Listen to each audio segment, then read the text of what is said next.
Booyah!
And welcome to another exciting adventure with the energy that surrounds us.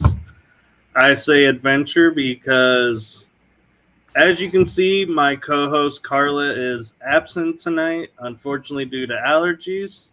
But we have a special treat for y'all tonight. We have Ghost Geeks in the house and Chad live from Salem, Massachusetts. And Kiki and Leslie live from the Ghost Lair. Hello. Oh. So Chad's double gunning it. Chris, okay, I'll get in on something. There we go. Welcome to the show. Thanks for having us, man. So Geeks doors all the same. We're all of those. So glad to be here. We're glad you could make it on, and I gotta say it is really cool to have you guys actually in a split location. And kind of curious, how did that end up happening? Well, my niece is graduating high school this year, and so she wanted to kind of go on a ghost trip for her spring break, as you know, her senior trip. And so she asked if I would help put some of that together and some stuff to do. And she's like, I really want to go to the Conjuring House. So we've actually been in Salem since Monday, and tomorrow we actually leave Salem to actually we're going to stop at the Lizzie Borden house, excuse me. Brain's getting tired. Lizzie Borden house, and we're doing a tour of the Lizzie Borden house for a couple of hours, and then we're going from there over into Rhode Island to go do a complete overnight of the Conjuring House. And so that's why we're here. So having some fun. That's why he's there. Yeah. Wow. That is one senior trip that, man, I wish I could have had. Mm-hmm. Yeah. We were supposed to go to Maine today, up to Bangor, Maine, to go see Stephen King's house and do some stuff up there. But about 11 o'clock this morning, blizzard conditions set in here. So we've kind of been shut-ins for the most part. From about noon to 8 o'clock, it's been complete whiteout here in Salem. So it just finally stopped snowing, and I might, when this is over, I'm going to probably run out and do some stuff in some of these really old cemeteries. Yeah, That'll be pretty. It just should be so pretty. you guys know, when we were backstage, he said that, and we all were like, just don't become a permanent member there. Yeah. No, thank you. Don't get frozen. No. Do be careful with the ice. Yeah. Wear a helmet. Yeah. Oh, So- Well, I guess so the snow up there, it's not necessarily ice, is it? Or I guess because it rained before. well, yeah, the temperature is just barely hovering above freezing. So it's kind of like walking around in slushy right now. It literally is like having a Slurpee at your ankles. So It's not like Texas ice. Got it. Okay. yeah. So did you pack accordingly to this, or was this a total surprise? No, I'm a Boy Scout. We were always prepared. That and the weather app helped a lot. We kind of we knew that it was coming, so Yeah, we planned for the worst and hoped for the best. And it actually didn't turn out as bad as they were thinking. They were thinking 17 inches of snow, and I think we probably had 4. So we got our first question in the chat group. Johnny says, cool, what's the topic tonight? Well, Johnny, I happily able to tell you everything Ghost Geek. Welcome to nerddom. Oh, goodness. Hi, all the people tapping in the chats. Y'all are going so fast. It's like, oh my gosh. See Lone Star Paranormal. That's Kellen. Helen. So Kellen in the house. Oh man, I hope your family's okay, Kellen. And I'm sure they're used to the weather a lot more than we are down here. So Yeah, right. Kellen's family is originally from New Hampshire, so they're getting really hit hard right now. Yeah, New Hampshire was, dude, we got 20 minutes outside of town today, and we're like, nope, we're done. Turn around, go back. There was no way we're making it through. Yeah. Ooh. Here's a good one from Anthony. I see that. Yeah. So for those of you that don't know, we actually just started a new mini series on our YouTube channel. The first episode dropped last Friday, and the next episode is dropping this Friday. And the first one was at the Donkey Lady Bridge down in San Antonio. And that place, that was weird. I didn't get much from the bridge itself, but I went past the bridge where they've closed off the old road.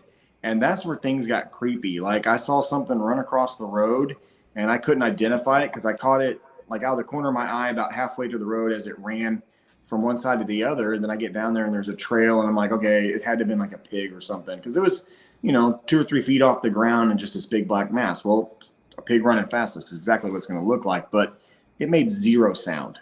Zero. So I got a little freaked out about that. So I was like, you know what? Let's just be safe and kind of head back to the bridge. But as I started doing investigating on that bridge, it got a little eerie. And then I called Leslie when I was reviewing the footage. I was like, you have to hear this. I knew I heard it, and I was just like, please let this be caught on the audio. So and it sure was. But we captured a lady crying. You could hear her cry. It was creepy. I was like, was it a bird? Like what could that have been? And what? Yeah, it was like, could have been 2 trees rubbing on each other. sound? It's like, no, that's female voice tone. Yeah. It was literally a female voice going, like sobbing. It was really interesting. And so Anthony says we've been there 6 times, but we go into the forest. We've experienced everything you did, but seen portals in the forest. Oh, it was weird, man. I kept feeling like shadows were moving all in those woods. And I'm in the woods a lot, you know, it's growing up as a kid, as a hunter and all that kind of stuff. So the woods don't scare me in the least bit, but there was something going on there that day. It kind of looked like, you know, like all the trees, the shadows were shifting, and it was so weird. It was a weird visual phenomenon. So definitely go out there, check it out. If you're in San Antonio, it's south end of San Antonio. Heck yeah, you're going to love it out there. It was fun. I can't wait to take everybody else back too. Leslie got stuck in a medical conference. Sorry, babe. No, well, that's why we were in San Antonio. That's why we were in San Antonio. So she's doing medical stuff, and I'm having fun. That's the way it should be. Yeah. Yep. Yeah. We made a weekend out of it. So before I get to my questions, Jeff has one here. This is an easy one to answer. Yeah, this question, that's an easy one. The scariest encounter I've had to date. Oh, wait, you know what, ladies? Y'all talk. I was like, all three of us probably have different answers for this one. I don't know. We were all there for one of them. So we'll start with you, Kiki. What's your scariest encounter you've had to date? Pass. Pass? No. I'm not ready. Go, babe. Go, the hello at the Lavaca County Jail. Oh. Yeah, y'all called me real fast when that happened. Like, yeah, get your butt in here. that was kind of creepy. Yeah, it was bizarre. That one wasn't my scariest, but I was there for it. We were at the old Lavaca County Jail, and it was the two of us and my niece, her daughter, Reagan, and we were doing it wasn't even a spirit box, actually. We were just doing EVPs. We were just sitting in the cell. Yeah, we were sitting in the cell, just getting started, about to do an EVP session. And very audibly, caught on camera, we heard it out loud, this very deep voice just going, hello. And I mean, we are completely alone, shut in this concrete building, one entrance, one exit. The windows are all very, very high up, kind of like if you go to a public restroom in a park, how all the windows are those ones that are really high up and they just kind of like flip open a little bit. Right. And so there was nobody around. As soon as we heard it, and our building is completely separate from the building Chad's in, and he's in the other building working on a camera that was giving us some trouble. And so, like, we have, which was great because they thought it was me, and I'm like, watch, I'm on camera. I'm right here. You can see me. Thought it was just messing with us, but no, he was on camera, you know, working on the one camera. His face is like right in it. Yeah. So, well, he called him right away. In there, I'm just trying to clarify. So Chad's in the main building. Mm-hmm. Yep. You guys were the ones to the left. Mm-hmm. Yep, they're in that separate. Okay. They were in the new cells. Yeah. I was fixing a camera that kept freezing up on us, so I was replacing one of the cables, and so like you can actually see me like messing with it, and I click it, and the camera comes back on, and I'm checking it, and as I'm checking the camera, their camera, you see them go, hello. So you were doing your fun activity of the night. Yep. I still have it on my phone. Oh yeah. Oh yeah, that's right. You have it on your phone. Yeah, we should, and we'll have to, I guess, post the link somewhere. Yeah, it's all on our YouTube channel. That episode's posted. Mm-hmm. So, I think for me, the scariest one was, where were we at? Was that the Hill House? Oh, the table. Yeah. The table. Yeah, I think that. Dang, I forgot about that. Was that Hill House? That was in Gainesville. House Manor in Gainesville. Yeah, that one. That about made me pee my britches. Yeah, that was well, and it was really weird. So it was you, me, and Brylan. And we had our cameras, and we were doing an EVP session. Yeah, we had like 3 cameras at the table too. I was doing a live Yeah, you were live streaming from my cell phone. I was live streaming. Brylan had a video camera, and we had 2 IR cameras, didn't we? Yeah, one on every side of us. One on either side. One right behind me and one right behind you. And then slowly, like, the flashlights started going out. Like the batteries were dying. Yeah, everything started to go wonky. Your camera died. All of a sudden, it was a fresh battery. Yep. And then the table kind of moves a little bit, and we were like, "Did somebody kick the table?" No, I didn't. No, it wasn't me. So we all check and look underneath to see if our feet are close enough or anything. And feet but like one Yeah, the one camera angle from that was from my side, you can see everything clearly. Yeah. That no one's touching the table. We're all, Brylan's like 1.5 feet from it. I'm like 2 feet from it. And Leslie, you can see her legs completely. That there's no way she did it. So we're just covering all of our bases and keep going, babe. Right. And then like a minute later, the table jerks again, like almost like somebody knocked it with their foot. And I know nobody touched it this time. And then it happened again the third time, and it turned and moved probably a good 2 inches. And yeah, that twist, that was a twist. freaky. And that startled us pretty well. And right as that one happened, or right before the third time, Brylan's camera battery died, and my cell phone, my live stream, I lost signal, I lost live stream, and my phone started dying. I got it to come back on, like before it, but I mean, it locked up on me and everything. So it was really weird, that interference. Had it not been for the 2 IR cameras, unfortunately, we didn't have audio. The 2 IR cameras that were plugged into the wall, we wouldn't have caught any of that. Yeah, the 2 hardwire cameras stayed up, but everything else died. Yeah. So then as we were was the kitchen table on the second story? Yeah. Yep. Yeah. We put something off. Leading up to that was really interesting, because we were it was like they were having us go in circles. Yeah, we had REM pods in all the rooms, and we would ask questions, and then like the REM pod would trigger in another room, so we'd go over there, and the REM pod would trigger over here, so we'd go over here, and it was like it was running away from us.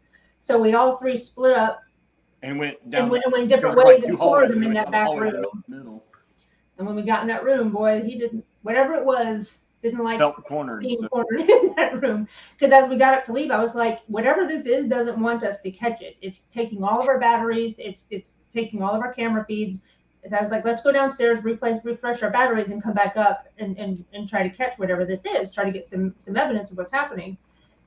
And as we were leaving that room, I was. You were in the middle. I was going to slow down and let Brylan go, just kind of mama bear, let the baby go before you. And as I'm thinking, I need to let Brylan go, I hear this snarl roar in my ear. They didn't hear it, but that scared me. No, Brylan heard it. Brylan heard it. No, he didn't. He didn't hear it. What happened was, when I heard it, I startled and screamed a little bit, which made him scream. And then we both kind of fought to get out the door at the same time. So I got run over. I was like, what the hell's going on? Something was going to eat me. That's what happened. I love the Hill House and Manor in Gainesville. When I was there investigating one night, my girlfriend and I are sitting across from each other doing a spirit box session. The spirit starts flirting with her right in front of me. No shame in that game. Wow. Nope. It was just Mr. like, Celia girl. Yeah, that was. You got to explain this a little more, Michael. Tell me about the flirtation. How did this happen?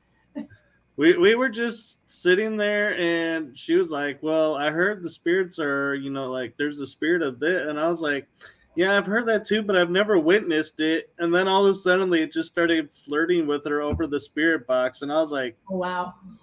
Okay, now I've heard rumors of this, but this is the first time I'm witnessing it. And I'm like, in the back of my mind, I'm like, how do I compete with the ghost?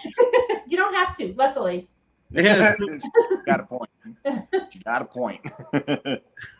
Yeah. Yeah, well, it's different when you're in the moment going, wait, a spirit's flirting with my girlfriend and I can't do anything about it because, yeah, she's a spirit. Right. So, Mike, I think were you there the night we had the growls at Old Park? Which time? You've had growls several times. The one we had the 3-in-1 go. No, that was Jeremy. That was Jeremy. Okay. Yeah. So that was probably one of the scariest things I've encountered. And mostly it's because I was convinced so let me just kind of back up and start. So we're still kind of setting stuff up. We haven't even got started in the investigation yet. And 2 of our investigators were upstairs and they heard a growl. And of course, when you hear this growl, it hits you in the soul. It's like a shriek. I mean, it's a like squeaky growl thing. Yeah, Jeff, you've heard it. And but they come running out of that room like, oh crap. And we can hear them say, we heard it. It's up here. So we go upstairs. And we're like, okay, so what's going on? And this wasn't the first time you've heard this. Yeah, this was not the first time we've heard this. So, and I was like, man, there's got to be a logical explanation for this, because we've heard it enough now that we really need to kind of go and figure out what's going on. So we lights come on, right? We go and we're looking for an animal at this point, because we're like, we really are convinced an animal's gotten into the building. Yeah, it's like a big cat. It was just that kind of snarl. Yeah, I'm like, man, it sounds aggressive, like a predator kind of snarl. And so, but anyway, we couldn't find anything. We couldn't find any windows where something could have got in. There's no structural, holes in the building. The building's sound, so it's not like that. So we go back to investigating, and then the clip that everyone's probably seen, we're all starting to walk down the hallway to start investigating again after we literally just turned the lights off. I get between the doll room and the next room, and Ryan, my friend, he's just on the other side of me, and this thing lets out a hellacious growl. And when it does it, I'm like, no, we missed something. There's a mama kitty in here, like a bobcat or something, and we're about to get tore up. So I literally take 10 big steps back. I turn around, boom, boom, boom, boom, turn around, and I'm like, all right, I got some space. Let's do this. And so What's funny is that on camera, all you see, because of the angle of the camera, you it looks like I just turn tail and run. I only ran back like You don't see when he stops and turns back around. I didn't want to be between two doors. I didn't have my back to something, because I at this point I really thought I did not think this was paranormal at that point. I thought we were about to have a 75-pound cat come at my ass. So I was like, oh, let's give ourselves a little space in case we got to do some swinging. So, but that happened again, and we immediately turned the lights back on, and we're like, find it, let's go. So we went through every room, every nook and cranny. I mean, and this is stuff you don't see on the video because it's not glamorous to watch. You don't want to watch people just like poking their head under everything. But we spent an hour and a half trying to find some explanation for that growl. And then again, we turn off those lights. We go back down. We're in the middle of the hallway. And bam, other end of the hallway this time, we get a growl that came at it. And that one's on camera too. You see us all turn around like, oh, how did it get to the other side of us? Because we've all been in this hallway this entire time. Yeah. So that was pretty creepy, just because, when you're convinced there's something real and not paranormal, because in my mind with the paranormal, I'm like, there's a boundary that I can kind of, but with something real, it can still get you. It can still eat you. So I don't want to be a part of that. So I have no shame going. I jump back 10 feet. Yeah, my favorite moment with you guys at Old Park was in the chair when you're like, flip me over, and you would be leaning back, and then they like totally messed with you and flipped you forward instead of backward.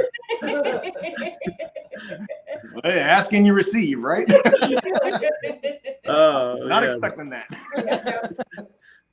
Oh gosh, man, that place is a fun place to investigate. Yeah. It is. Oh, so, I actually have a question that came special request from a friend of ours.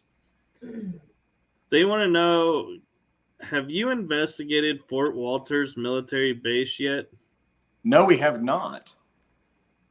We have got to get you up there. Yeah, because all of our family, we have a massive military background in our families. Like I'm pretty sure everybody in your family, Leslie, all your uncles, they were in the Air Force and Navy, right? Or all Navy? My uncles on my mom's side were all Navy. My dad's side was Air Force. Yeah, and then your grandfather was Air Force as well, right? I had my grandfather on my mom's side was Army. Yeah. Granddad was Army. Poppy on my dad's side, he was Navy. He was actually he was a bare knuckle boxer in the Navy. And he was on one of the ships that had gone out to sea to do some maneuvers when Pearl Harbor was bombed. So he was one of the that actually got out of the harbor. Yeah, he had been out. He was out of the harbor when it happened. On the ships they were doing practice maneuvers. They were doing maneuvers out at sea, and because they were away, those ships didn't get destroyed during Pearl Harbor, and he was on one of the ones that was out to sea at that time. And then my grandfather was in the U.S. Air Corps, which turned into the Air Force. Mm-hmm. And fun story about my dad's side of the family. So they immigrated from Germany right before World War One, and because that's what you do before World War gets going underway. They said we don't want any part of this, and they got out of there.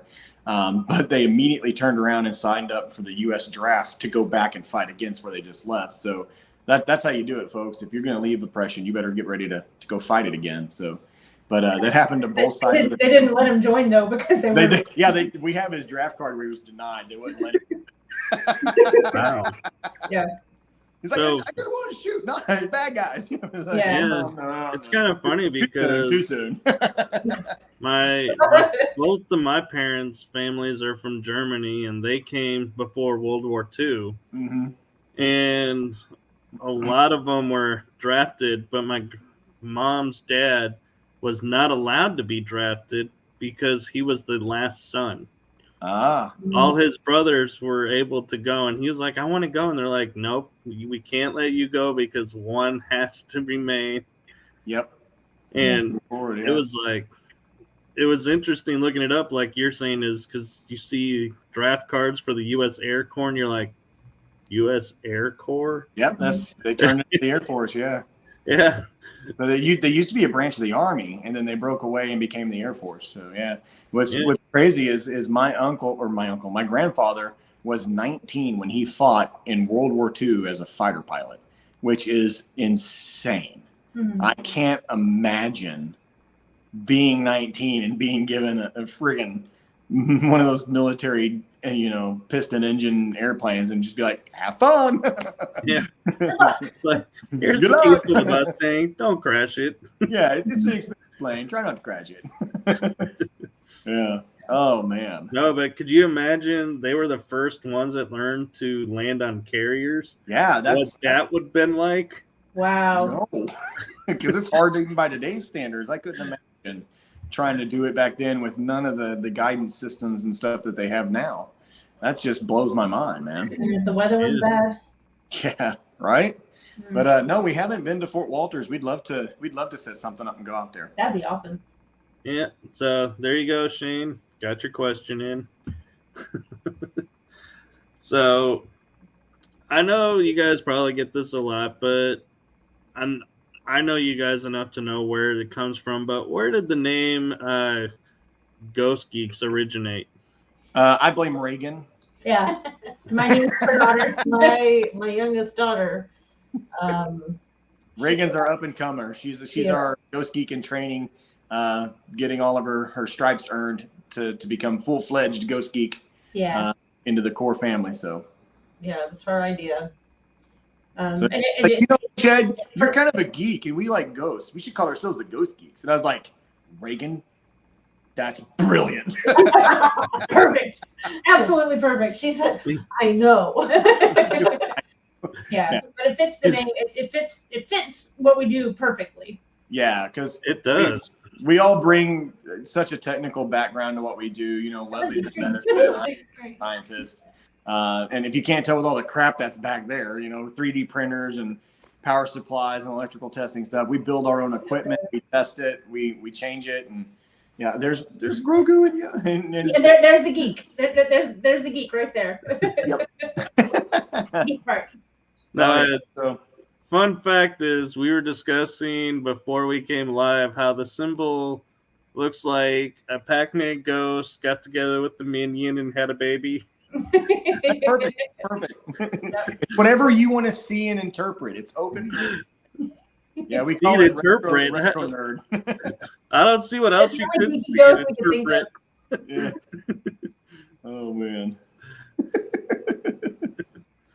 Yeah. So, but yeah, Reagan kind of came up with the name for it, and it stuck, and we just kind of ran with it. And and did it. Because like I said, we do a lot of science stuff. One of the things we say, we stole it from The Martian, is, we're going to science the shit out of this. And we do. We record everything. Everything gets recorded. And that's kind of one of the cool things about the equipment I build for us, is it captures every time something goes off or goes on.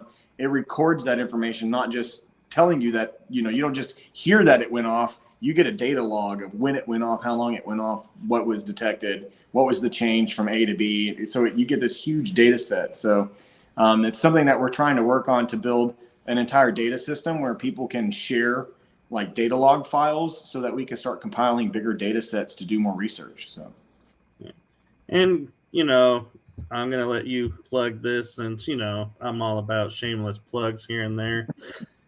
You mentioned building your own equipment. Uh-huh. You got a music box on you that you built. I do. We're actually gonna put it through the tests.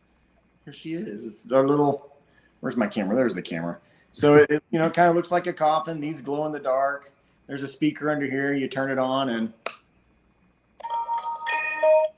so to let you know that it turned on and all that good stuff. But you can see the lights and stuff glow in the dark, so you can see it, and then the light on it lights up, and then it'll go off with the music. What's really great is you can, since it's digital, you can plug in and upload whatever song you want it to go off, or you can do like I'm going to do to some friends and record, get stuff off the internet of them getting all excited, and drop that into the music box and not tell them about it. So when it detects something, you can hear them going, "Whoa!"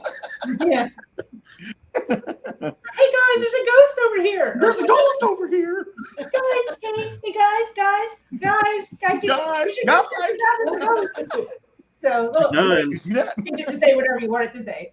Yeah. I haven't personally dealt with a lot of the music boxes, but I think that is probably a feature that's probably one that you originated, that you can change the tone.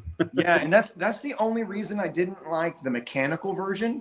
Was, it's great and all, there's nothing wrong with it, but if you have more than one, and say you have them on one end of a hallway and you're not in that space, you have no idea which one just went off, because they both sound the same. So we tend to upload different songs in each one of them, so that if you're not right there watching it and you hear it, like, whoa, come back out of that room, you know where you placed them, and you know which one was going off. So you could put them down the hallway and get a different tune if something went down the hallway. Yeah.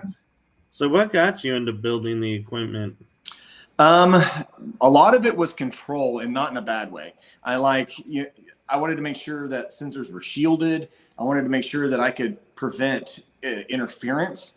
And then I can also understand when something's not working. That was one of our biggest things, because we bought gear when we started, but I could never it was like, well, is this exactly how it's supposed to work? Or is this malfunctioning? Or is there some interference? And so it's like, we really didn't know. So it's like, I'm just going to, I just build some solid equipment that can't be interfered with. Like the EMF detector that I'm working on right now, you can get right up with it. And if it's not matching what I've spec'd it out to be, it just doesn't get through. It won't detect it, because I don't want that kind of outside interference. We're dialing it in to being certain types of frequencies and settings that it'll actually register. So. Mm-hmm. Oh, that's cool. Sounds like I need to send you one of my pieces of equipment. The Yeah, little plasma light. I went to Yorktown with it, and it never worked after that. Yes, whenever I see you again, just hand it off to me, and I'll fix it for you. Cool. That's easy enough. I can fix circuit boards all day long. Hey, Steven, welcome. Hey, Steven. Yeah, Glad your Steven, internet does suck. Oh, goodness. No, so I'm kind of curious, not to shift focus or anything, but what's going on in the ghost lair while you're off on your adventure? I went to work. Hey, I worked too. I logged in some server queries and then logged off and never opened my laptop again. Yeah, okay. You look good. Good job. Yeah. I put in a hard, long hour and 20 minutes today. No, I'm a nurse, so I work in a hospital in Fort Worth. So that's what I got to do today, and yesterday, and the rest of the week, Monday through Friday, like normal folk. But and Kristen's a hairdresser and stylist, and so she had some clients today. And then the kids are on spring break. But when I say kids, my kids are 21 and 14, almost 15, and they're recluses, I guess, introverts, hermits.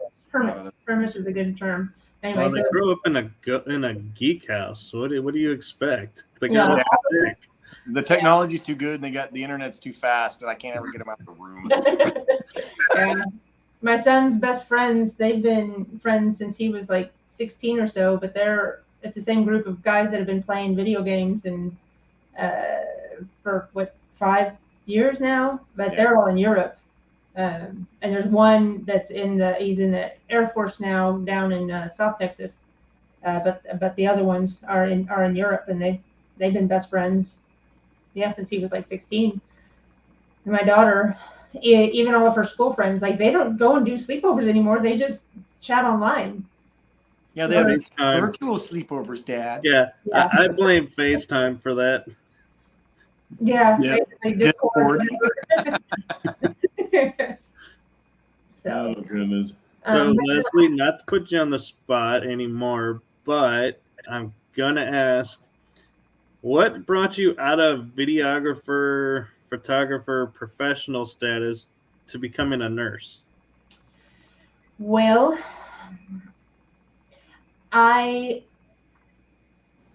something that I would advise anybody against, whatever your favorite thing in the world to do is, don't make that your job, especially if you have ADHD, because the minute it becomes a job and you have to do it, you don't want to do it anymore. That's actually sound advice. Yeah. Your second favorite thing and do that for a living, and keep your favorite thing as your hobby.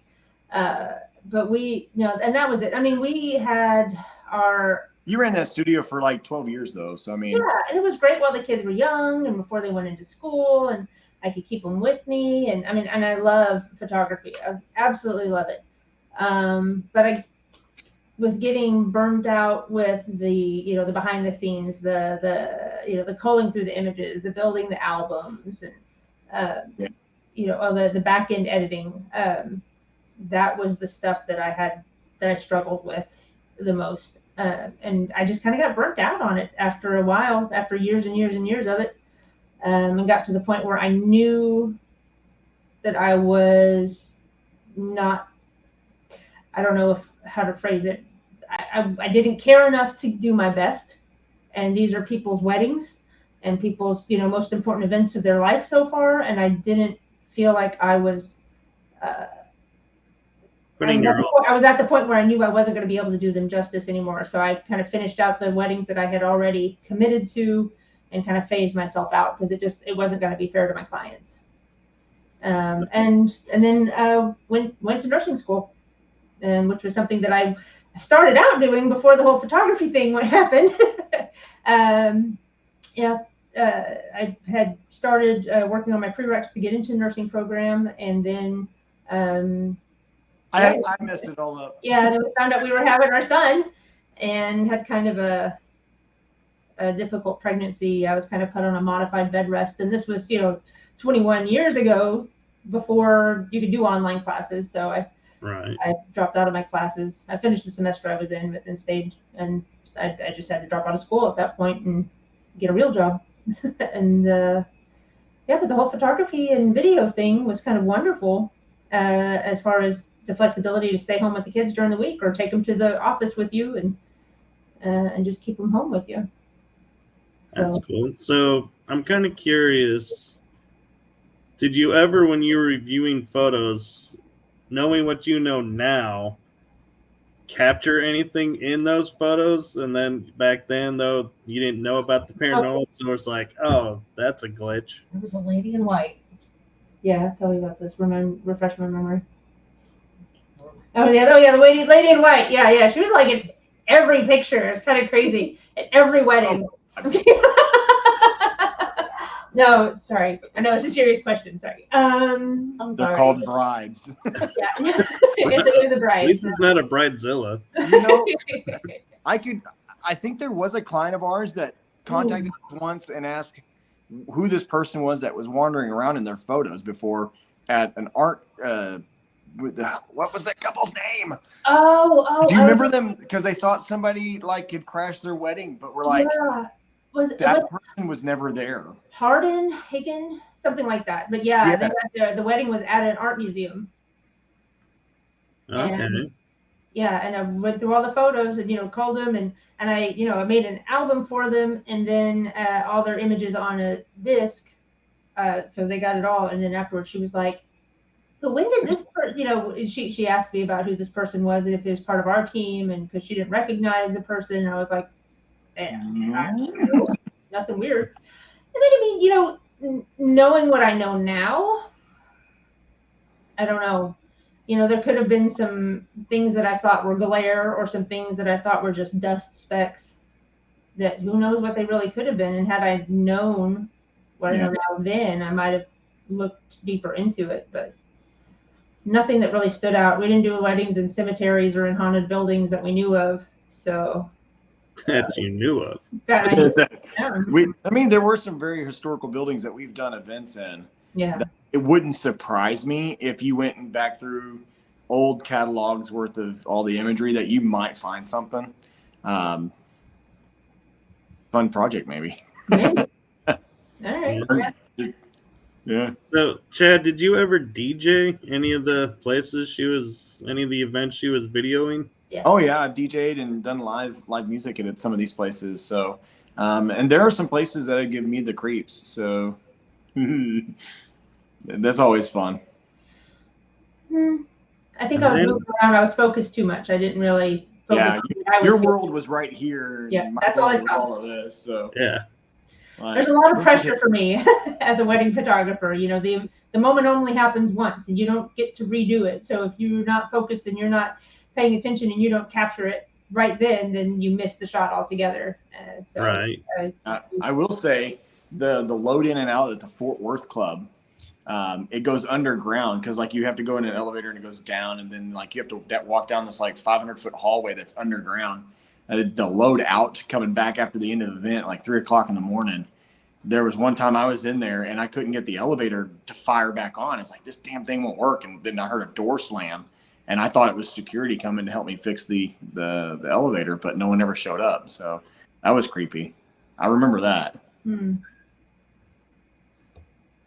then there's Kiki.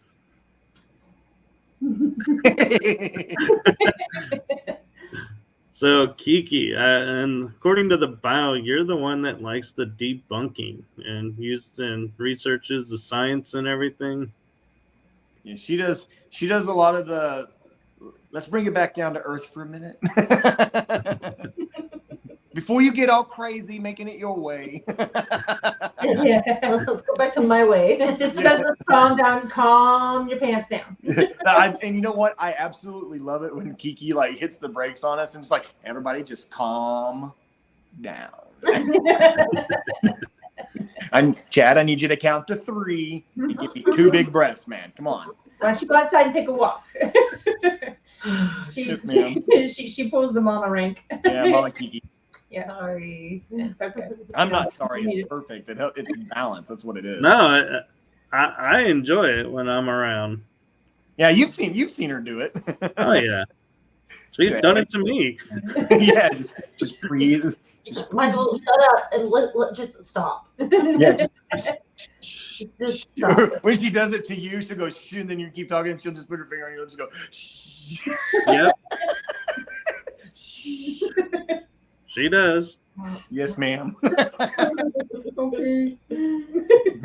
No, so what got you started in that? Me? Yeah, you. With shushing people? With your part of the team dynamic, the researching and the debunking and all that. I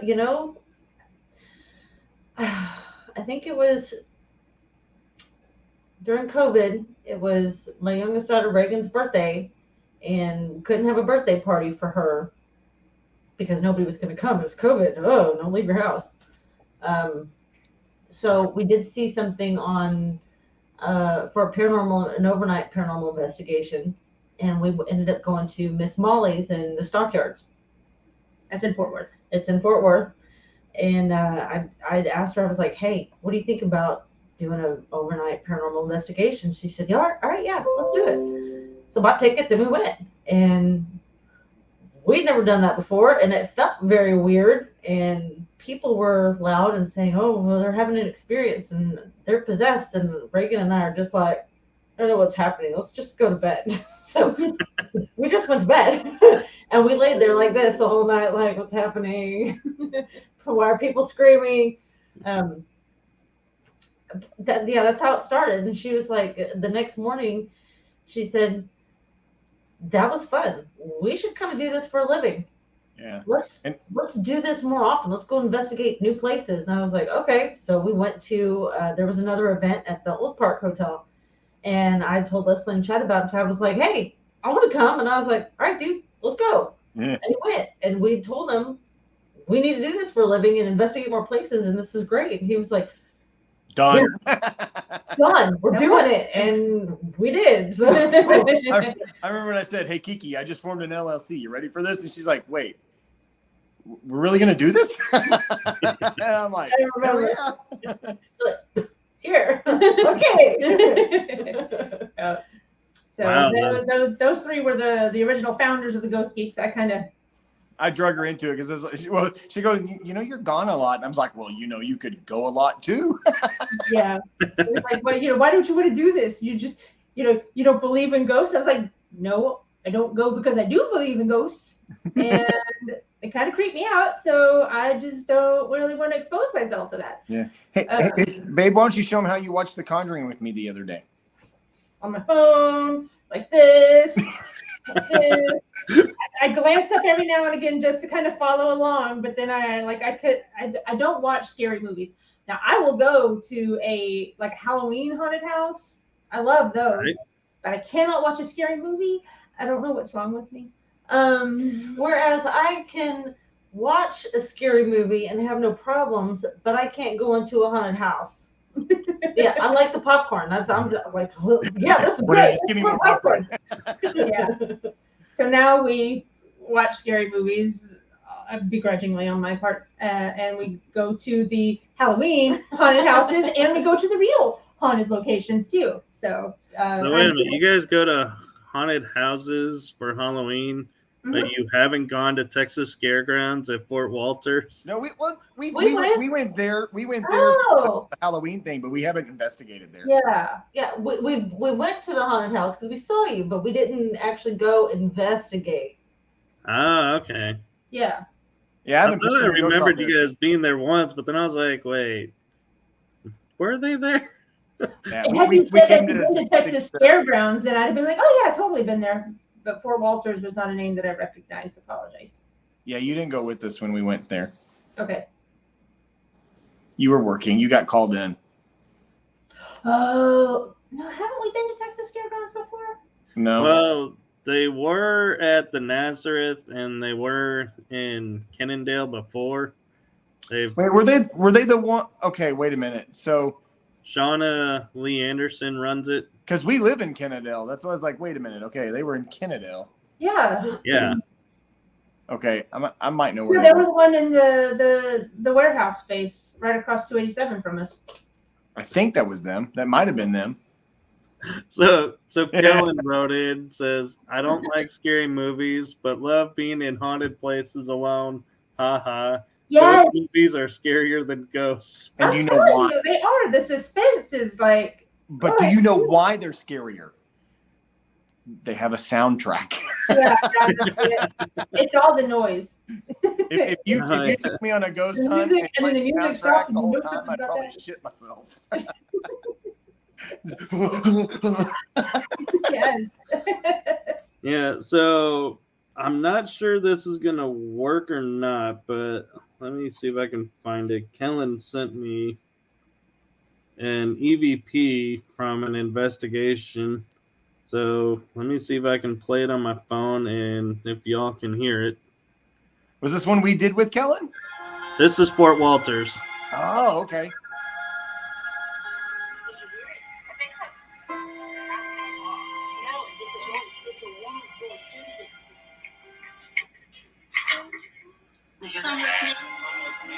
Who is your commanding officer?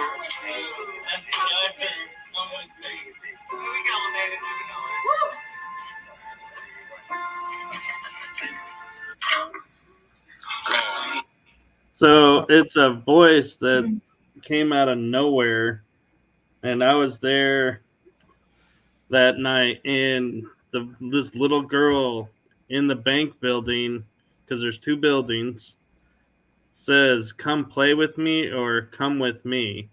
Oh, wow.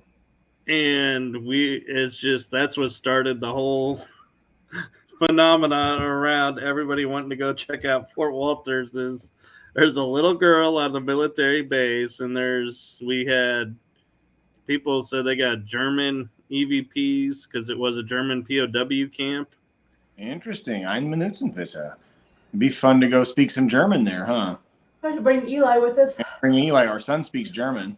Yeah. Oh, there you go. So, then the daughter speaks French. So, well, there might be some of those around too. hello, Irene from Tokyo. Hi. Domo arigato. Yes. That So the layout, just so you guys can understand, with Fort Walters is like, here is the bank building, here's the PX building, and like here are the barracks that the POWs were put in. wow. That's nuts. Yeah. That'll be interesting. Yeah, I'm looking forward to that. We'll set something up with them. Oh yeah. That sounds fun. Yeah, I'd like to be a part of that.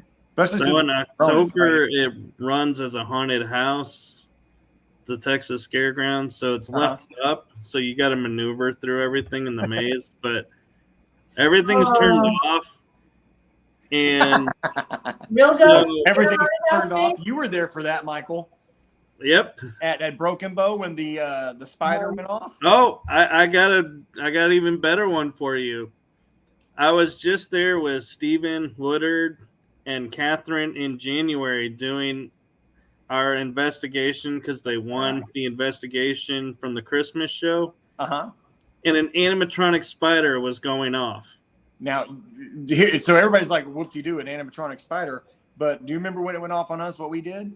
Oh, yeah. Well, first of all, the power cable on it was cut, so there wasn't even a plug to plug in the wall. And then we unscrewed the battery based on it to check to see if the dang thing had batteries, and there were no batteries in the damn thing. And the pressure plate was not hooked up either. Yeah, none of it was hooked up. None of it should not have worked at all. There is zero. I cannot come up with. There's no power to it whatsoever. Yeah. Yeah, there was zero power to it, zero power source. There wasn't old batteries in it that were rusting and might have gave it a charge. There was nothing. This thing should have been deader than a doornail. I mean, and that thing went off. And not only did it go off, but it like went off at one point. Like it went off, and then it went off again. Like right and after it went off in response to what we did. Your Ma chant, yeah. Yeah, we did a Ma chant, and as soon as we finished that Ma chant, boom, that thing went off. Yeah, and then what was even more interesting was later that night, we were in the room right next to the spider in what at the time was the doll room. Yeah. And remember what happened with the lights? We called it the EMF bomb because like the lights just went boom, and it like the whole thing flashed. Those emergency lights flashed, and you just felt static rush through the whole building. That was crazy. And that's on video, by the way.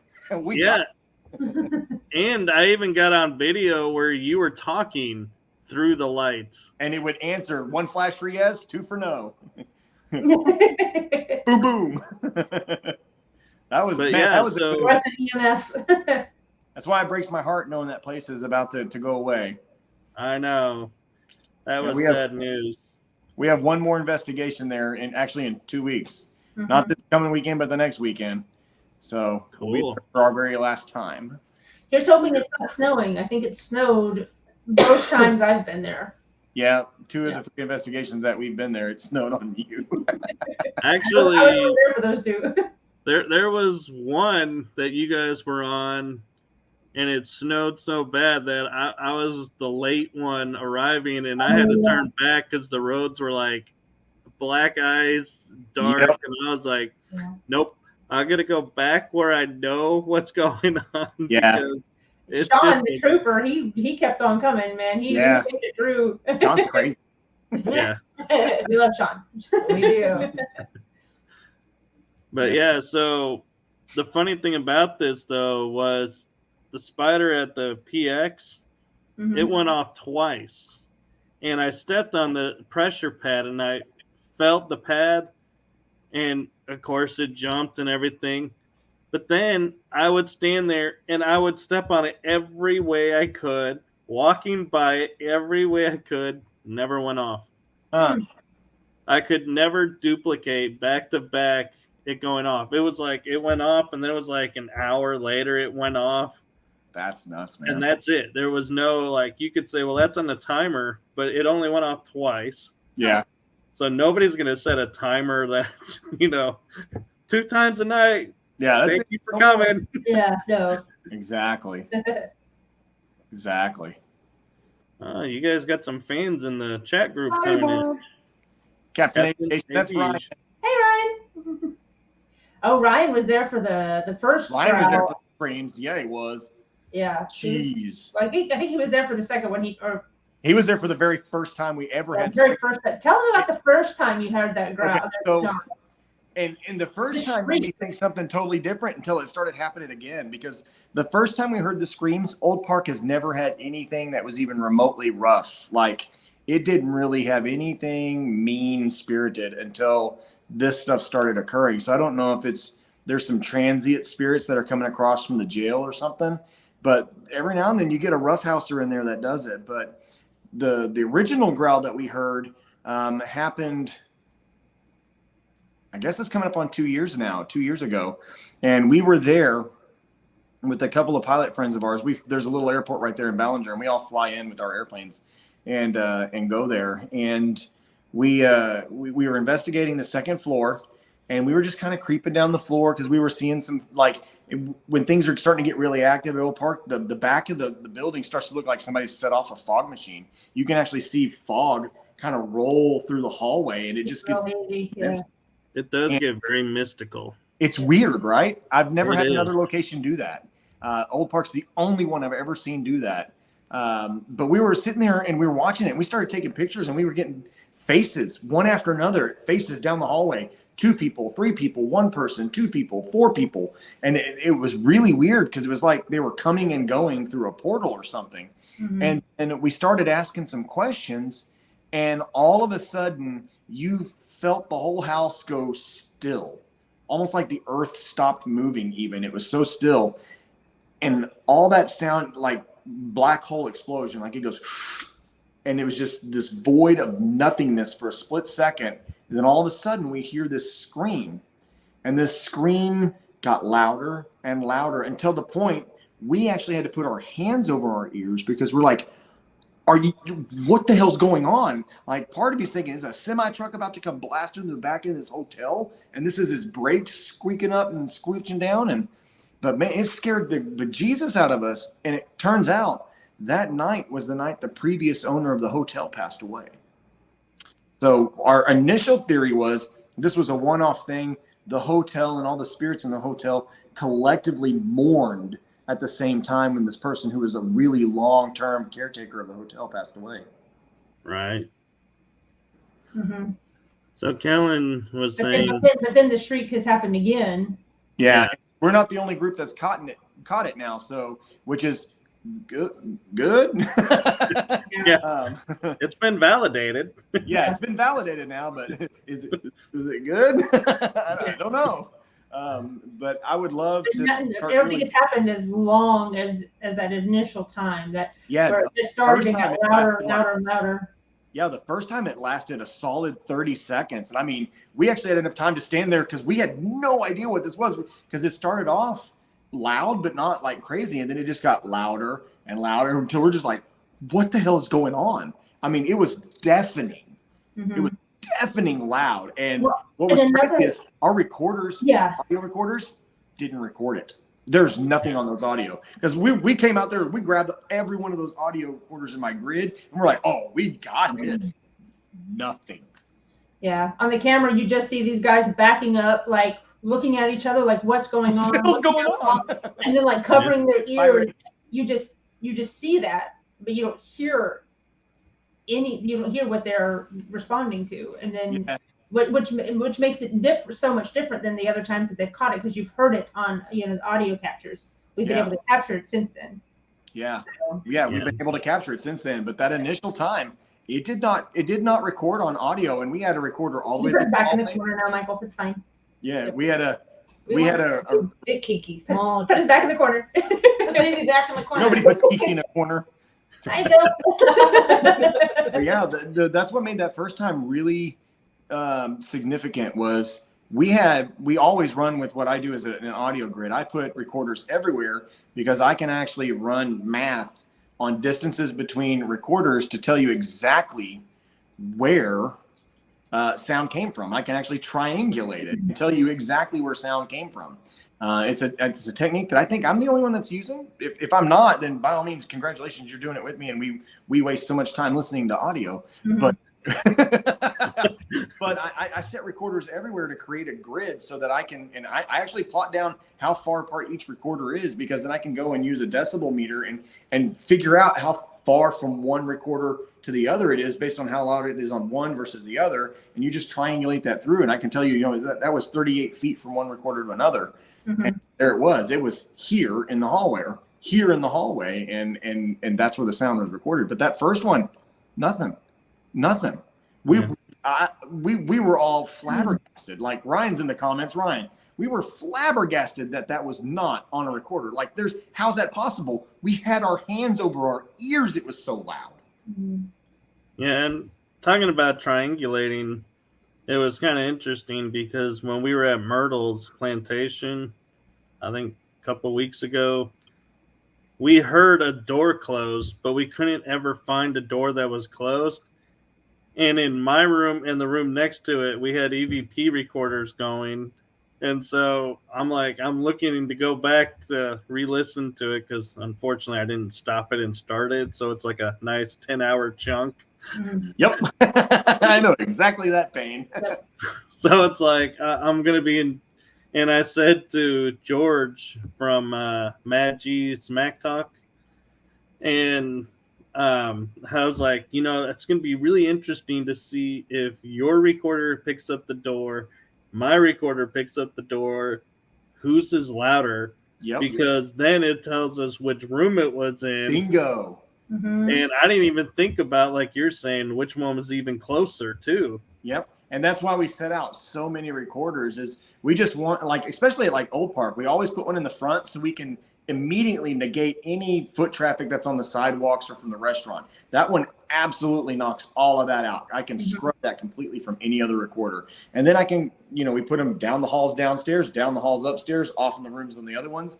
And then that way I can literally go, this was in this room, or this was in this spot in the hallway, or this came from this room, or this was upstairs and downstairs. And or if you hear a noise, we could say, okay, well, we didn't hear it near the back wall. We didn't hear it near the front wall. It was only in the middle. So there's no way that it was like a truck passing by. It wasn't somebody walking by the front making noise. This happened inside the building.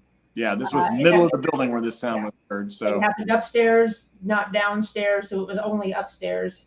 I saw a question there a second ago. So on the gimbal, where is the gimbal? Oh well, I got multiple. So the camera I was using, Anthony, this was one of them. Is this a Hero 10? This is the Hero 10. So I got a couple of Hero 10s that we use, and I keep one of these on the gimbal. It's a great all-purpose camera. It really is. It's light. The batteries last quite a while, and they record in over 4K. So that's what I was using for that video for the Donkey Lady Bridge. Awesome. Well, we're a little over our hour, but I wanted to touch base back with Kiki for a moment. You being the one that likes to do the debunking, what was your favorite piece of evidence that you've debunked, whether it's yours or somebody else's that you watched? Don't get us in trouble, Kiki. Don't piss nobody off. The stairs at Old Park? Yeah, pick something of ours. There's plenty. We've debunked plenty. Oh, there's so many. I can't just pick one. I mean, there's one that we absolutely could not debunk, and that was either the first or the second time we went to the old park. It was me and Chad and Reagan. Chad and I turned the corner to go up the stairs, and then we hear this, "Hey guys, we're over here."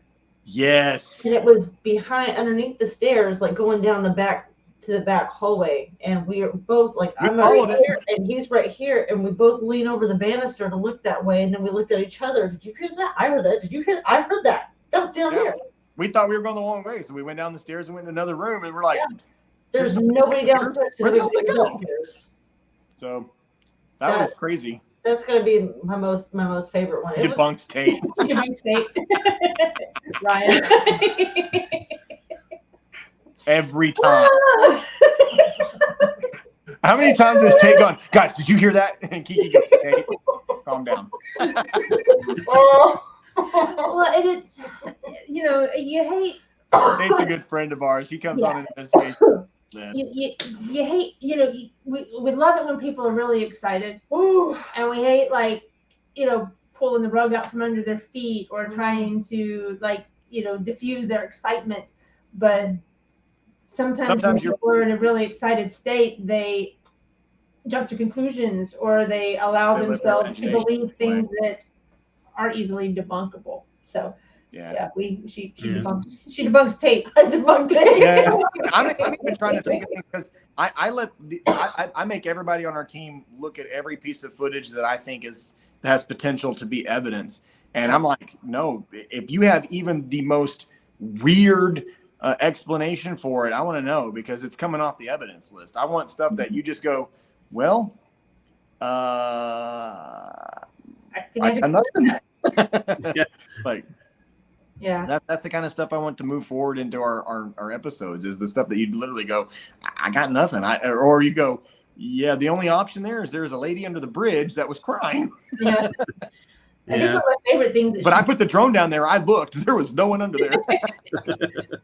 I remember probably it was one of my first times at Old Park, and I remember you telling me, Chad, the first time that you went to Old Park, that when you were walking down the stairs, you thought you were the last person going down the stairs to leave, but as you were going down the stairs, you heard somebody else coming down the stairs behind you, and you stopped to hold the door open for them, and there was nobody there.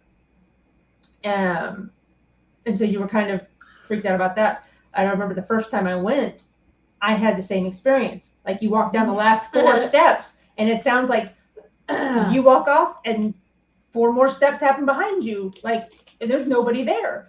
And she and I sat there like, okay, we got to figure this out. And sure enough, the wood, when you stepped on it, it would compress. And after about a second or two, it would pop back up, pop, pop, pop. So right behind you, about a second or two after you stepped off those stairs, those 4 steps would decompress. So it was just the wood, it was, there was a solid, easily explainable, explainable explanation. That's why I love these ladies. Yeah. So that was probably one of my favorite things that she did. She just sat down and she scienced. I remember that y'all got on every little board. I scienced the shit out of that. Like, well, they're not squeaking, and then after you walked away for a second, they pop, pop, Yeah. pop, pop. You're like, wait a minute, that was delayed. Let's try that again. Yeah. So Yeah. it So was creepy the first time it happened. Yeah. I'm gonna say for track record, I have investigated Broken Bow with you guys. Mhm. I've investigated Old Park with you guys. Like that many times.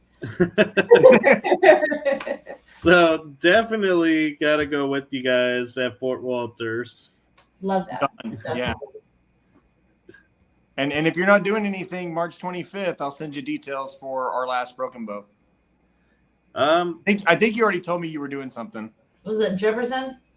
Jefferson is April 1st. Oh, that's a different one. But March 25th, we're back at Broken Bow if you want to join us, man. I'll have to check my schedule, honestly. It Yeah. shouldn't be snowing, so It shouldn't be snowing. But it's Texas, That's Oklahoma. Anything's It's possible. Oklahoma, what can you expect? Yeah, we've had snow on Easter, so Yeah. barbecue on Christmas and snow on Easter. yep. Figure. So to end tonight's show, I'm gonna do something a little different. And before I do that, Yes. Kellen, I just saw popped in with the child Yes. footsteps running. That was nuts. Yes, it was. Yeah. Go watch that video. Holy crap. Yeah. What did we title that video? I think you The kids, the children running up and down the hall. running up and down the hall. Yeah. Yeah.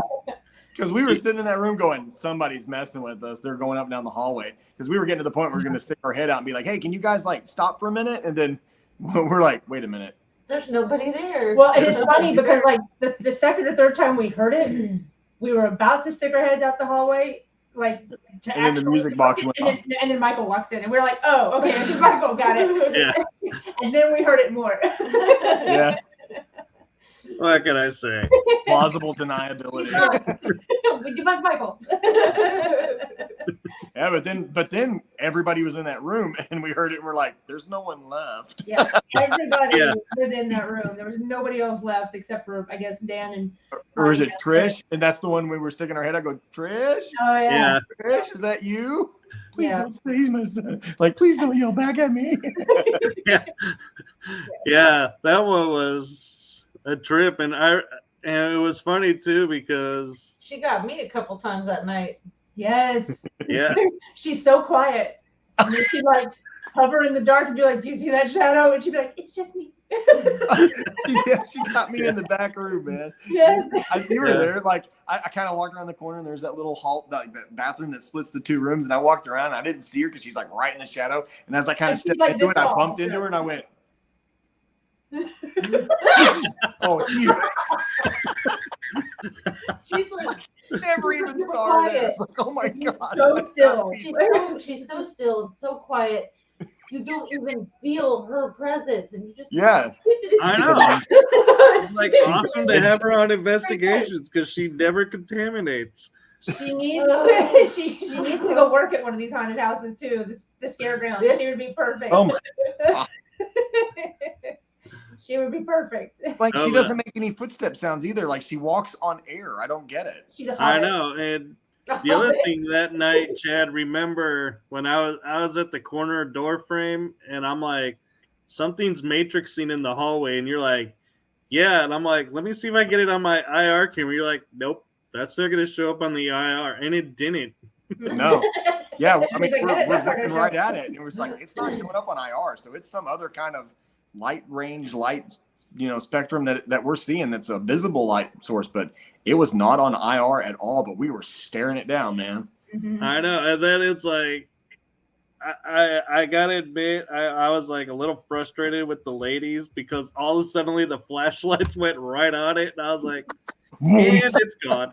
And it's gone. Whatever we saw just disappeared. I think I was in the opposite corner. I wasn't it, but still. What are you talking about? Huh? I can't see Me neither. But yeah, I was like, because I was like so seeing this taking shape, and I think you were too. We're like, Yeah. Who is it? Who is it? And then the flashlight arrives, and we're like, we'll never know. And it just melted. Let's find out. No, so how about to end this show? I'm gonna give you guys each one question Oh. and to answer, and I'm gonna start with Kiki Why are you picking on me? Okay. because you had the least airtime. They're pretty. I'm cool with that, man. I'm just here. No, and you're the co-founder, so you know there's certain privileges that come with that. It's okay. I warned you, Kiki. Certain privileges. I just want to stay in command. Okay, Michael, I think we need to So redefine what privileges means to you. so Kiki, I think you're gonna like this question. Okay. What advice would you give to anyone just starting in the paranormal field?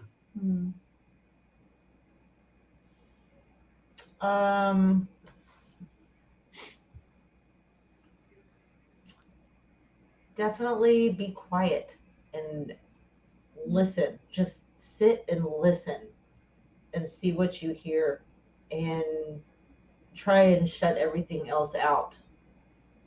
Honestly, because I mean, I don't know. You sit there and you're listening, but this is your first time doing it. Like, oh my god, what was that? Oh, was that a bird? Was that what was that? Just block everything else out and listen. Get a feel for the place. Walk around, get a feel for the place, and listen. And spend time in each room at each location, and just listen. Kind of get a base a base sound for what the place actually sounds like, an understanding of what the natural noises are in the place, so that you can determine what's not natural, what's paranormal. I like it too. Yeah. Yeah, your best piece of equipment is you. Also, yeah. Or even whenever you're doing an EVP session and you ask a question, wait, give it time to answer, because you don't know how long it takes for your question to make it to their consciousness and then for them to make any sort of a response. So, give it a good 10 seconds, 15 seconds in between each question of absolute silence. Which brings me to Leslie. Hi. So my question to you, Leslie, is simply put, what's your favorite piece of equipment and technique to use on investigations? Chad. Are you saying Chad's a tool? He's got superhuman hearing. That I do have. And he can fight off anything. I don't know. Yeah. I feel safe when he's around. He's my favorite tool. Is that? No, I know. Wait, did you just call me a tool? I think she did. No, it's okay. I like being in your toolbox. No. As far as equipment, probably the camera. I love the DVR cameras that we have, the IR cameras. I know that we kind of go. It's perfect for us, probably overkill for other people, but having multiple angles, so that you can go back and, did you see that? I don't know. Did you see that? And then being able to go back and you've got multiple angles. I think at Old Park we set up 9, 12 cameras. It was like 12, and we had them on the big projector screen. Yeah, well, we'll set up 12 stationary IR cameras. So yeah, we have 16 DVR cameras total. Yeah. We don't always use them, but we will definitely try. Yeah, we'll use as many as we can. So we'll set up, probably 12 cameras, 10 to 12 cameras when we're investigating the Old Park. I think we had 12 cameras when we did Hill House. I love having multiple angles to catch everything, because had we not had those 2 cameras in the room with us, We'd had nothing at the Hill House. Well, and it helps for debunking.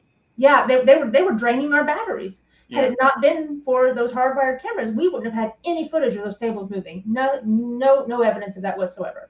Yeah, and kind of with having the multiple angles, it also helps with somebody could have been on the other side of that door when it slams. No, because I'm gonna put a camera on the other side of that door. I'm gonna make sure that there's no way someone can mess with it, tamper with it. It's keeping everybody honest. We're making sure it's real. If there's even a hint that I think something is off, it'll never make an episode. Like, reputation is too important. I don't care if it's the best thing in the world. If I have any suspicions or any thoughts that it was goofy, I'm out. Go, babe. Okay. So a follow-up to that would probably be doing your own research on the location that you're going to be investigating before you get there. It's cool to hear the urban legends about the place, and to hear what other people have said, and to hear what the owners of the place are saying, is the history. But nothing beats going in and doing your own research, looking at the newspaper clippings and finding verifiable facts about the place, not just hearsay. They can say somebody died there, but this was in 1920. They had newspapers there. There would have been a record of it. Go find out.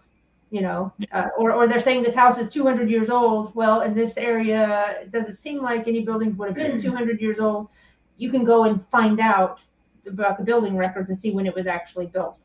And that way you go into a place with realistic expectations. You're not going into this with facts. And then whenever you ask questions during your EVP sessions or your EMF sessions, you're actually asking correct questions. You're not going to be asking questions about a murder that never really happened 200 years ago when the house was only 75 years old. Right. And that if you're dressing a child, you're not going to ask him like, so what was work like? Yeah. Child doesn't work. Or even better, you could have a name. And Yeah. I talk about, and it's one of the things I talk about when I try to teach people how to be a better investigator is let's learn how to be a more personal investigator, and that comes through in investigating with the facts and the information that you can find that's tangible. Because when I truly believe that one of the most powerful things on the universe is someone's name, and if you can actually put a name out there, that gives a amazing amount of energy and connection all at the same time. And I think a name can be an actual tunnel, a conduit to help those people come through. So finding names is very important. It's like tuning in a radio station. It's like tuning in the radio station, right? You know, you can get close and hear all this chatter, but if you can get that name, you might be able to get that direct link. Mm-hmm. So, Chad, I don't think you know a question I'm going to ask you, because I think I'm going to throw you a curveball. So, being in Salem, Massachusetts, what's the energy like there for you, and have you had any experiences yet? Yes. So the first part of that question, what's the energy like here? I've been to Salem before. I was here as a teenager a long time ago. I won't tell you how many decades that was, even though I'm not that old. But this is one of the only towns I've ever been to where you're like, this town is so awesome, and then you're like, and creepy. There's a vibe in Salem that, most of the instances that happen with the witches and the witch trials here are absolutely undeniable hysteria. They were acts of mass hysteria. But the vibe here and the energy here says something a little bit different. That while,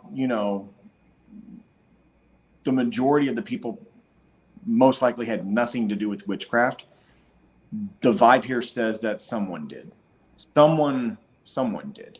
And you can feel that. And even an untrained person can feel that. There's definitely that vibe here.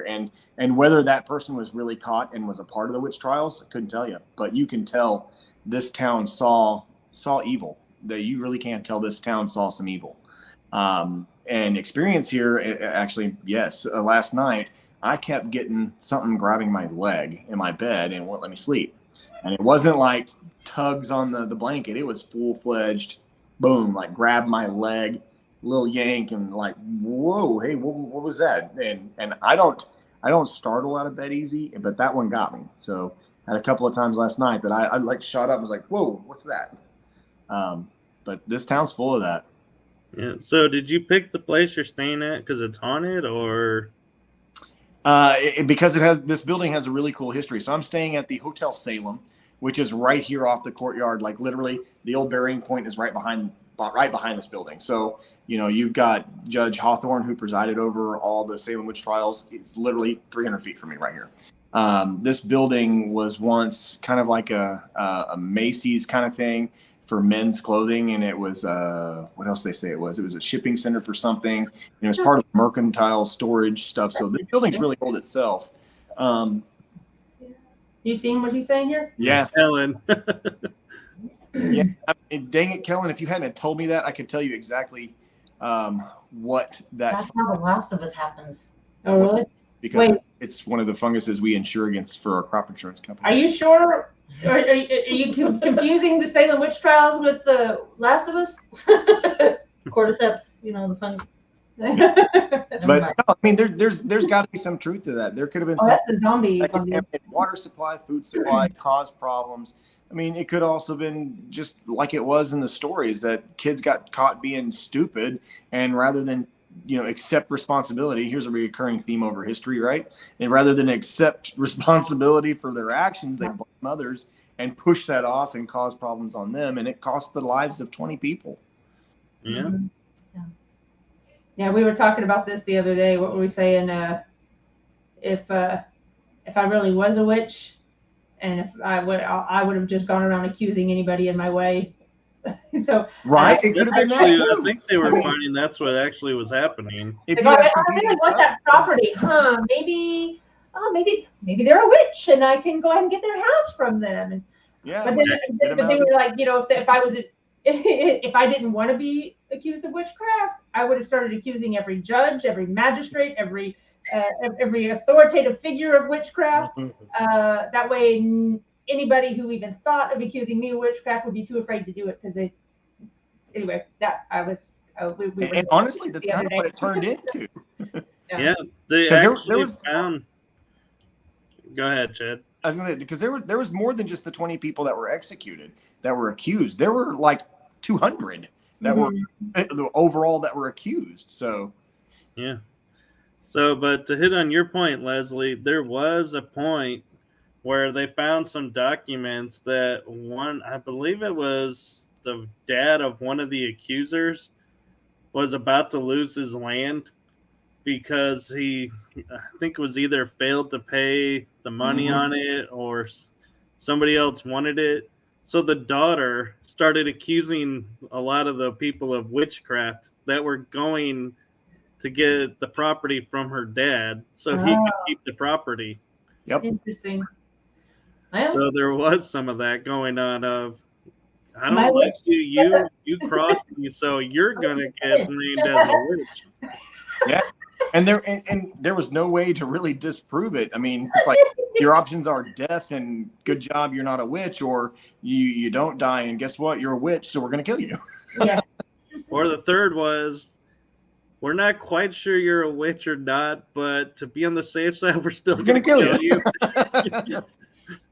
What's behind door number 3? Yeah. Death or death. So You can't get Death, please. No, cake. You said death first. No, I meant cake. I meant cake. Oh, I think well, I hit this in I don't know about a the cake at this promo, rate. but where can everybody find Ghost Geeks if they All want right. to catch Oh, your stuff? Yeah, right here. Present. So on Facebook, we are TX Ghost Geeks because we're based out of Texas. So we are TX Ghost Geeks. On YouTube, we are just the Ghost Geeks. Always just look for the crazy logo. You'll know you find the right guys. But yeah, just at Ghost Geeks on YouTube. That gets you to YouTube. But definitely give us a follow. And if you guys want to come join us for an event, we have a couple of public events we do every year. We'll post them there. And then we do a lot of live feeds and episode drops. And like I said, we're doing a mini investigation series right now. First city that's out of the gate is San Antonio. And we got a couple of episodes that are coming from that. So that's where you can find us. Next will be Salem. So Salem. Now that the blizzard stopped, and I can try to do some filming tomorrow. there you go. So yeah, I knew there would be good coming from this. Yeah. So one last thing, surprise question for everyone. You all can answer. What is there a big event like you can give a little spoiler that you guys are going to be at coming up? I'll give you 2. So April 1st, we're doing an event with the New Star event company, and they're hosting a dual investigation at Old Park and the Old Reynolds jail, which if you've never done the jail is really cool. We have so much history on the jail that we laugh about it because like the history of that jail is, and then they tried to burn it down. Like they're like they 7 tried to burn it down again. Yeah, like and we've seven or eight- experienced that. But it didn't quite burn down. But So we then have 7 different times that inmates attempted to burn the jail down for an escaped attempt. It was like, I can just imagine the town people going, "Well, damn jail's on fire." Again. Escaping again. Here we go again. Here we go again. George, go get the hose. Lock the doors. But, that's April 1st. That's April 1st. If you want to come join and be a part of that with us and have some laughs and have some cheers, then go to the New Star Event Company. I think it's just newstareventcompany.com. If not, just go to our page. We got it linked there. And then the West Texas Paracon. Actually, again, out in Ballinger, Texas with the Old Park, Dan and Connie are putting on the very first West Texas Paracon. It's the very first one out there. So if you're out in that area, you definitely want to be there. It's going to be a lot of great people talking, vendors, investigations of the old park. They're going to do gunfight reenactments and stuff like that. So that town is a major, major Wild West town. So the fact that they're going to do gunfight reenactments in the streets there, that's going to stir some stuff up. So you definitely want to be a part of that. Yeah, that's fun when they do that. Yeah, that's gonna get some things flowing, man. Because there were a few gunfights in that town that ended in the death of some outlaws, and one of the sheriffs lost his arm to a sawed-off shotgun. It didn't need to be I like how you put it as there were a few. A few. bad. There were at least 2 inside the hotel. Yeah, 2 inside the hotel. Not part of the hotel was a saloon or whatever. Yeah. But yeah, it took place on the property of the hotel. Yep. Yeah, not to mention Bonnie and Clyde. Yep. Well, and then you had the kid that was lynched that was there. That's a horrific story. That made the news. That actually made the New York Times. When that happened in 1920, 24. I'm lying to somebody. 19 something, like 1919 to 1924, somewhere there. I have the newspaper article. I can tell you when I get back there. But yeah, so that happened right out there. Man. Yeah, it's in one of our Ballinger videos. Chad does a really great job of when he does his research on the facility. He does a whole intro to the video. And it's all about the history of the place. And in one of the videos, he goes over the lynching there. Yeah. And I will tell you, Chad does have the perfect intro voice that just draws you in. Far away. Thanks, Kellen. Yeah, thanks, Kellen. All right. Good night, Kellen. So, yep. So I think it's probably a good time to call it a night. It's, we're 10:30, 11:30 for you. Yeah, I was gonna say it's 11:30 for me.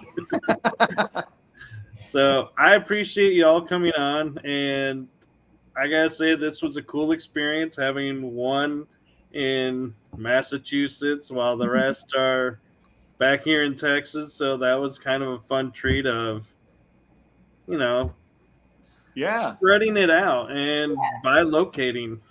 That's awesome. Glad to make it work. Yeah, thank you for having us. I appreciate the invite, sir. Man, thanks for having us on the This show. was awesome. So how would you all like to send us out?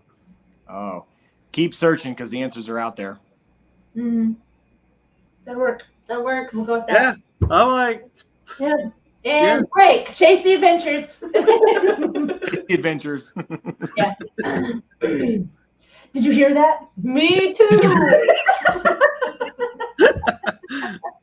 So thank you all for hanging out with us tonight with Ghost Geeks. You'll want to come in next week. Let's see next week is my friends from Blue Bonnet Paranormal in Moody, Texas. Oh, It'll cool. be nice. Mary That'll be a Jo good show, man. and Kimberly. So that'll be a fun show. So Chad, I got to give it to you. You just got to say it again. I can't top it. The answers are out there. Just keep looking for them. All right, everyone. Good night. Good night, guys. Wait.